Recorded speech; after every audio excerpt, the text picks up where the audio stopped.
말씀하시기를 열반을 앞두고 갖추어야 할 보물 세 가지가 있나니 하나는 공덕이요, 둘은 상생의 선연이요, 셋은 청정일념인 바 그중 가장 중요한 것이 청정일념이니라.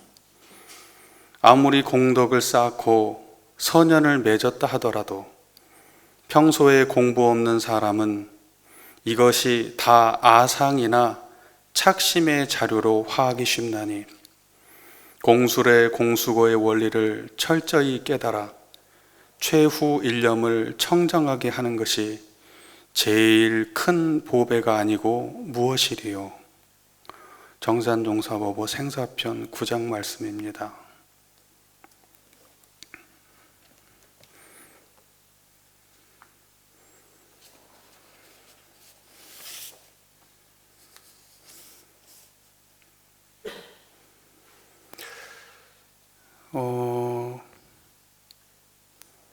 열반을 앞두고 갖추어야 할 세 가지 보물이 있다.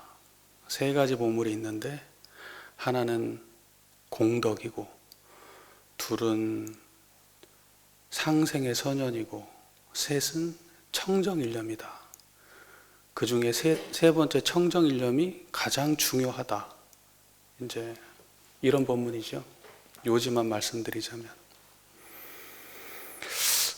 어떤 사람들은 돈을 보물로 알고 살아가죠. 보물 그러면 돈 아니에요? 그죠? 인생의 목적이 돈이잖아요. 행복도 돈이 있어야 되고 좋은 사람 만나려도 돈이 있어야 되고 그죠? 그러니까 돈이 있으면 그 모든 걸 가능하게 해준다. 그러니까 일단 돈이 첫 번째, 가장 큰 보물이 돈이다. 어떤 사람은 명예를 보물로 알고 살아갑니다. 명예가 제일 큰 보물이다. 결국 사람은 죽어서 이름 석자 남기는 거지. 그죠? 동물은 죽어서 가죽을 남기고 사람은 죽어서 이름 석자 남긴다는 거죠. 그러니까 명예가 최고다. 어떤 사람은 지식을 보물로 합니다. 사람이 일단 많이 알고 봐야 된다. 많이 알아야 돈도 벌 거 아니냐, 명예도 얻을 거 아니냐. 결국 사람은 지식이 가장 중요하다.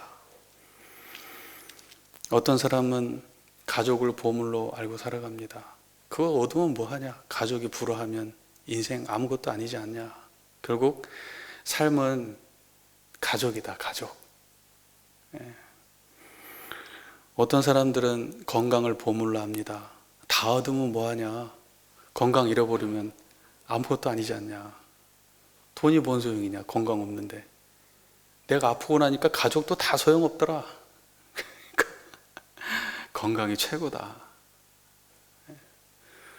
어떤 사람은 결과적으로 우리가 돈도 명예도 재물도 가족도 다 얘기하지만 그게 결과적으로 몰아서 말하자면 행복하자는 거 아니냐? 행복하자는 거 아니냐?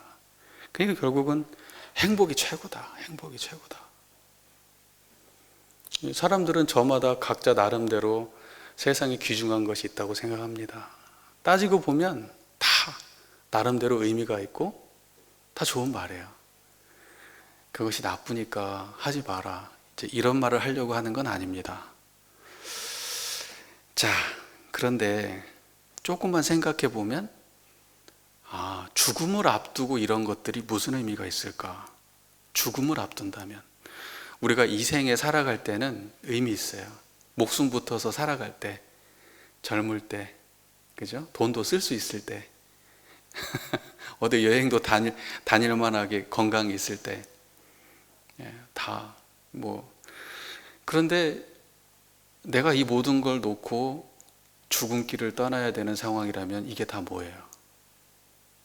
나중에는 그런 소중했던 모든 것들이 내가 떠나는데 나를 붙잡는 방해물이 됩니다. 사랑도 나를 붙잡고 명예가 나를 붙잡고 그동안 벌어놓은 돈 못 쓴 게 나를 붙잡고 행복하지 못했던 삶이 후회돼서 그게 붙잡고 더 살고 싶은 마음이 나를 붙잡고 그래서 막상 이 삶을 놓고 떠날 때에는 내가 살아있을 때 보물이라고 생각했던 그것이 나의 떠나는 길을 붙잡았으면 붙잡았지 나를 결코 편안하게 놓아줄 수 없습니다. 그리고 문제는 그 다음 생에 태어났을 때 그 모든 것은 나에게 없어요. 죽으면 아무것도 못 가져가요. 아무리 얘기를 해도 못 알아들어요. 죽음을 목전에 앞둔 사람도 못 알아들어요. 희한한 일이죠. 그래서 어리석다고 하는 거예요, 중생들은. 살았을 때 이걸 알면 얼마나 좋겠습니까? 근데 살아서는 모르고 죽음을 앞두고 난 다음에라도 알면 얼마나 좋아요? 당장 내일 죽는다고 해도 이걸 못 놔요. 여러분들은 어떠실 것 같으세요? 지금 다 내려놓으셨습니까? 진짜 중요한 게 뭔지 아시겠습니까? 모르시겠지. 얘기해도 안 받아들여요. 그 대종사께서 농담반 진담반으로 이 일을 어찌할꼬 하셨다는데 깨닫고 난 다음에 이 일을 깨닫는 과정에서 이 일을 어찌할꼬 했다는데 중생들의 삶은 불보살이 볼 때는 이 일을 어찌할 거예요. 자, 그래서요, 죽음이라는 것은 내가 진짜 보물이 무엇인지, 내가 이 생에서 정말 내가 영생을 통해서 정말 중요한 게 무엇인지를 분명하게 분별할 수 있는 지혜를 줍니다. 죽음을 앞두고 나면 그런 판단들이 와요. 죽음을 생각할 수 있는 사람은. 하지만 마치 나는 영원히 살 것처럼 그렇게만 생각하는 사람들은 그냥 아까 앞에서 말씀드렸던 그러한 것들만을 추구하면서 살아가다가 어느 순간 늙어 있고 어느 순간 병들어 있고 어느 순간 죽어요. 여기 계신 분들은 안 그랬으면 하는 마음입니다.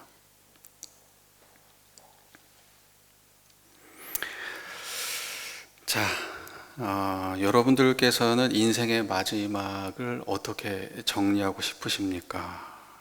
죽음을 앞두고 정말 중요한 것이 무엇인가? 근데 생각해 보면 그래요. 우리가 평소에 자기 마음에 대한 또는 인생에 대한 고민과 어떤 나름의 철학과 배움이 없다면, 또 안다고 해도 그것을 그렇게 해보려고 실제로 실행했던 그러한 노력이 없다면 그러면은 안 될 거예요. 그러니까 갑자기 죽어서 되는 일은 없어요. 그죠? 아까 공덕을 말씀하셨는데 죽음을 앞두고 갑자기 공덕을 쌓을 수도 없는 거고, 죽음을 앞두고 갑자기 상생의 선녀를 만날 수도 없을 거고, 평소에 수행이 없었는데 청정일념을 갑자기 챙길 수도 없을 거 아니에요. 그러니까 언제 해야 되는가? 그러한 노력들은 살아있을 때 해야죠. 살아있을 때. 근데 그때는 몰라요. 문제다, 문제. 그게 문제다. 그때는 몰랐다는 거. 아무리 알려줘도 그때는 안 받아들여진다는 거. 자, 죽음은 이렇게 우리에게 진정 중요한 것이 무엇인지를 자각하게 해주고 삶을 지혜롭게 살 수 있는 그런 지혜를 준다는 것을 여러분들이 아시기 바랍니다. 그래서 죽음이라고 하는 것은 터부시하고 배척하고 잊어먹고 살아야 될 게 아니라 나의 삶에 항상 앞에 두고 살아야 돼요. 나의 삶에 항상 앞에. 무슨 말인지 아시겠죠? 내가 오늘 죽는다면 진짜 이게 소중한 거야? 내가 지금 당장 곧 있으면 죽는다고 생각할 때 진짜 이게 소중한 거야? 내가 뭐가 소중할까? 내가 지금 당장 죽는다고 생각한다면 진짜 뭐가 소중할까? 그렇게 생각할 수 있는 지혜가 여기 계신 분들한테 조금 있었으면 하는 바람입니다.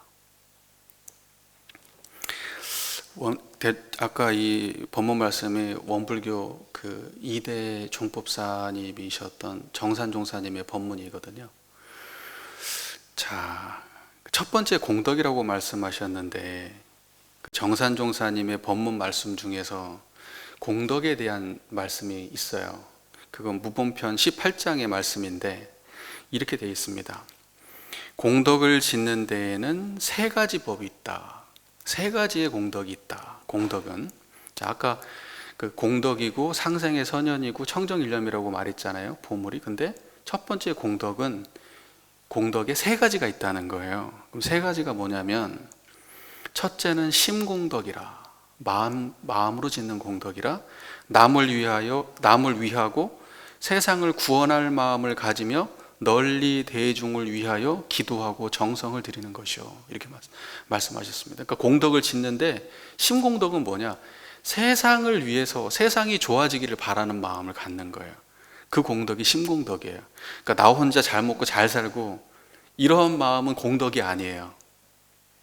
공덕이라는 것은 뭐냐면은 훌륭한 인격으로 수많은 선업을 행하는 걸 공덕이라 그래요. 우리가 일반적으로 쓸 때 훌륭한 인격으로 세상에 유익이 될 수많은 좋은 일들 하는 걸 공덕이라 그러는데, 그 중에 첫 번째가 심공덕이다, 그렇게 말씀하시는 거예요. 마음으로, 내 마음 씀씀이가 세상을 유익되게 하고 세상을 좋게 하고 세상을 바르게 하고 세상을 이롭게 하고, 이렇게 되도록 내가 마음을 쓰고 그렇게 기도 올릴 수 있는 그러한 마음이 그게 심공덕이라는 거예요. 그걸 많이 해야 심공덕이래요. 그런 거 해보신 적 없으시죠? 없죠. 그거 하고 사는 사람 별로 없어요. 예. 그거 하고 사람들을 성스러운 사람들이다, 이렇게 얘기하는 거예요. 훌륭한 사람들이다, 도덕적인 성인이다, 이렇게 얘기하는 거예요. 군자다. 여기 계신 분들이 그 공덕을 좀 지었으면 하는 바람으로 말씀을 드리고, 두 번째 이렇게 말씀하십니다. 행공덕이니 자기의 육근작용으로 덕을 베풀고 자기의 소유로 보시를 행하여 실행으로 남에게 이익을 주는 것이요.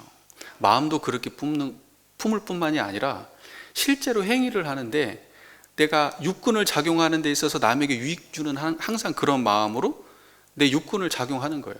맨날 내 주머니에 갖다 채우려고 하고, 나만 이익 되려고 하고, 나만 잘 먹고 잘 살려고 하고, 그 공덕이 아니에요. 조금이라도 베풀려고 하고, 그죠? 베푼다는 게 꼭 재물만 있는 건 아니에요. 나는 가난해서 못 베풀어, 아니에요. 좋은 마음을 타인에게 쓴다, 힘들어하는 사람을 위로해 준다, 그게 다 베푸는 거예요. 그게 다. 그러니까 자기 마음에서 그 훌륭한 마음을 내어서, 남을 돕는 마음을 내어서 타인에게 조금이라도 베푸는 마음을 갖는 거. 욕심, 자기 가족만 잘 먹고 잘 살려는 욕심에서 조금이라도 벗어나 보는 거. 그게 행공덕이에요. 행공덕. 그런 사람 얼마나 돼요? 또 은근히 찾아보면 또 많아요. 네, 그러니까 내가 커피 마시면 커피가 하나에 4천 얼마씩 하잖아요. 싼 데는 2천 얼마 하고 비싼 데는 6천 원, 7천 원도 하더라고요. 커피 2잔 값이라고 생각하고 10,000원씩 기부해 보세요. 학생도 할 수 있어요. 저 우리 애들도 시키거든요. 네. 그러니까 그렇게 그런 마음들이 쌓여야 그게 공덕이 되는 거고 세상 좋아지는 거예요. 그죠? 그걸 행공덕이라 그래요.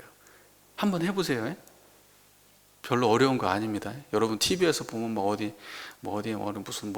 도와주자 중간중간에 이렇게 나오잖아요. 방송 나오면 항상 마음에 죄책감 없어요? 그죠? 그러니까 그러지 마시고 기부를 하세요. 정기적으로 돈 빠져나가게. 그러면 조금이라도 부채감을 덜 수 있습니다. 그렇게 해보시기를 바랍니다. 그 다음에 셋째는 법공덕이니 대도정법의 해명을 이어받아 그 법률을 시방세계에 널리 굴리며 정신욕심 물질로 도덕 괴상을 크게 발전시키는 공덕이라. 이 공덕이 가장 근본되는 공덕이니라. 왜 그러냐면 대도정법이라는 건 다른 거 없어요. 사람들을 악도에서 선도로 인도하는 그것이 대도정법이거든요. 사람들을 진급하게 만들어주고 세상을 좋게 만들어주고 선하게 만들어주고 지혜롭게 만들어주는 그것이 대도정법이에요. 그러니까 그것을 사람들한테 알리는 것만큼 큰 공덕이 없는 거예요. 결국 심공덕도 행공덕도 법공덕 때문에 있는 거예요. 그러니까 법공덕이 있어야 심공덕도 알고 행공덕도 아는 거예요. 그러죠. 그러니까 정산종사님 법문 말씀에 가장 공덕의 근본은 법공덕이다. 내가 성인의 마음을 깨쳐서 그 마음을 세상에 전파하면서 하는 것, 그것만큼 큰 공덕이 없다 그래요. 그렇게 해보실랍니까? 너무 큰일인가? 네. 그 다음에 두 번째는 상생의 선연이라고 말씀하셨습니다. 상생의 선연. 상생의 선연이라는 것은 어떤 거예요? 그 사람을 만나면은요, 내가 기분이 좋아. 근데 기분만 좋은 게 아니야. 그 사람 만나면 집착된 게 놓아지고, 마음이 넓어지고, 베풀고 싶어지고, 아는 게 많아지고, 복을 짓게 되고, 이렇게 되는 그런 인연들이 있어요. 그게 상생의 선연이에요. 그런 사람 만나면 좋은 일이 계속 생겨요. 지혜도 넓어지고 마음도 씀씀이가 좋아져요. 근데 그거 반대가 뭐겠어요? 상극의 악연이에요. 상극의 악연은 딱 그 반대예요. 그 사람 만나면 항상 안 좋은 일이 생겨요. 그 사람 만나면 마음이 작아져. 지혜도 어두워져.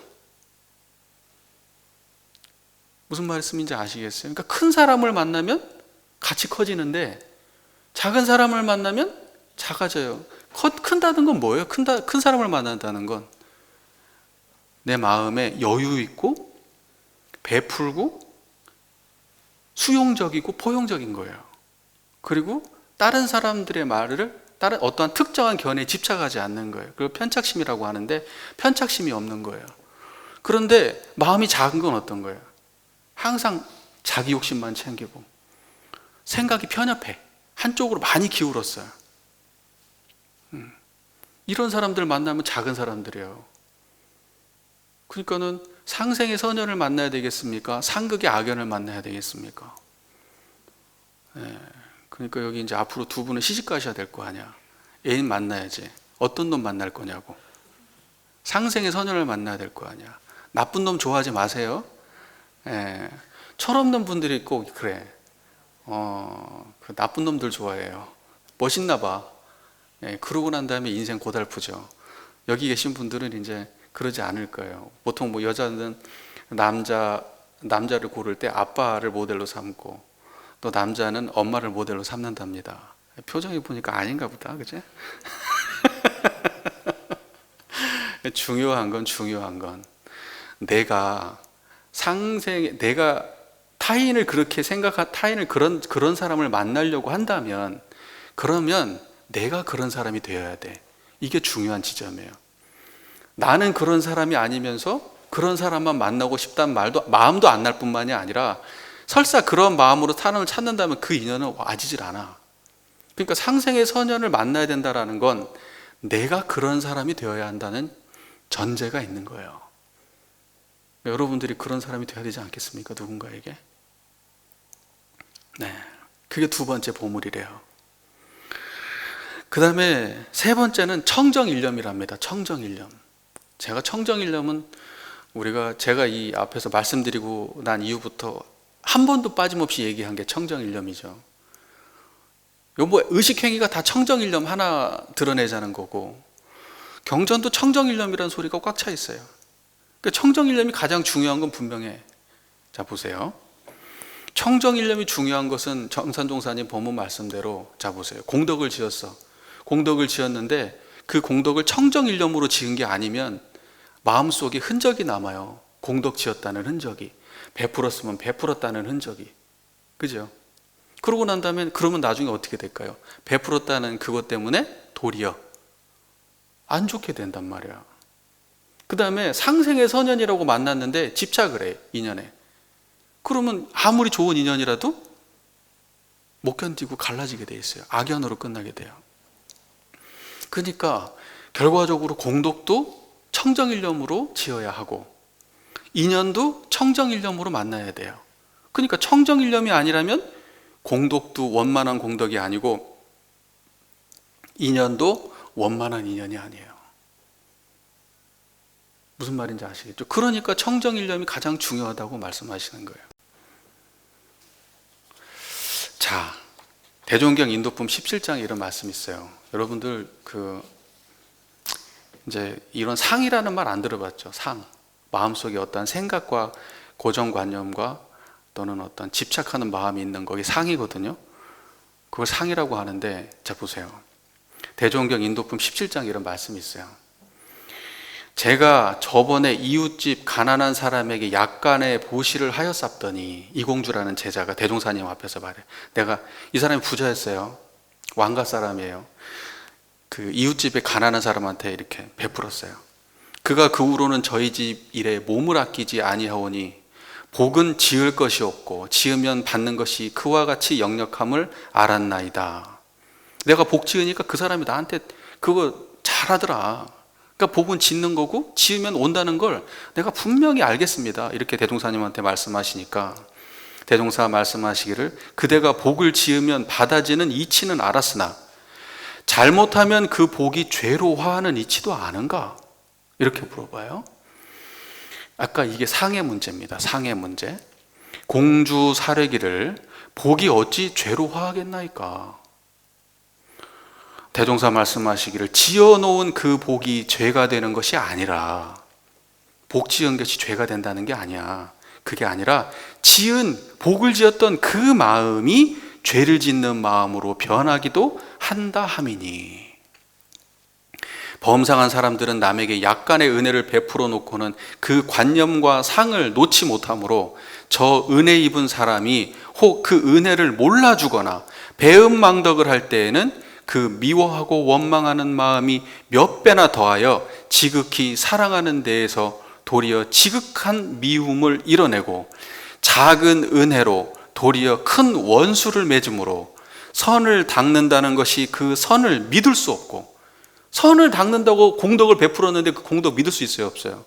그 공덕 믿을 수 없고, 복을 짓는다는 것이 죄를 만드는 수가 허다하나니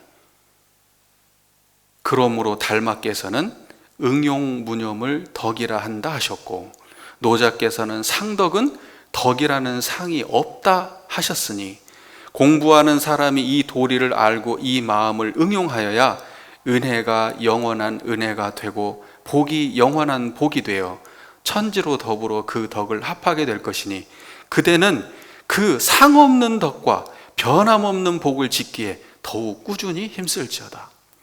복을 지어라 이거예요. 짓지 말라는 게 아니야. 복을 짓는데 어떻게 지으라고요? 상없이 지으라고요. 줬으면 흔적이 없으라고. 상없이 지어놓으면 그것 때문에 오히려 더 안 좋아진다고. 이 본문 말씀의 핵심은 그거예요. 자, 상없는 마음으로 복을 짓는 것을 청정일념이라고 말하는 거예요. 청정일념으로 공덕을 쌓고 청정일념으로 상생의 선연을 맺어야 그것이 다시 죄가 되지 않아요. 복덕은 또 다른 죄를 만들지 않고 인연은 집착을 낳지 않아요. 청정일념이 뭡니까? 그래서 저를 보고 있는 바로 그 당처예요. 이 소리를 듣고 있는 바로 그 마음자리예요.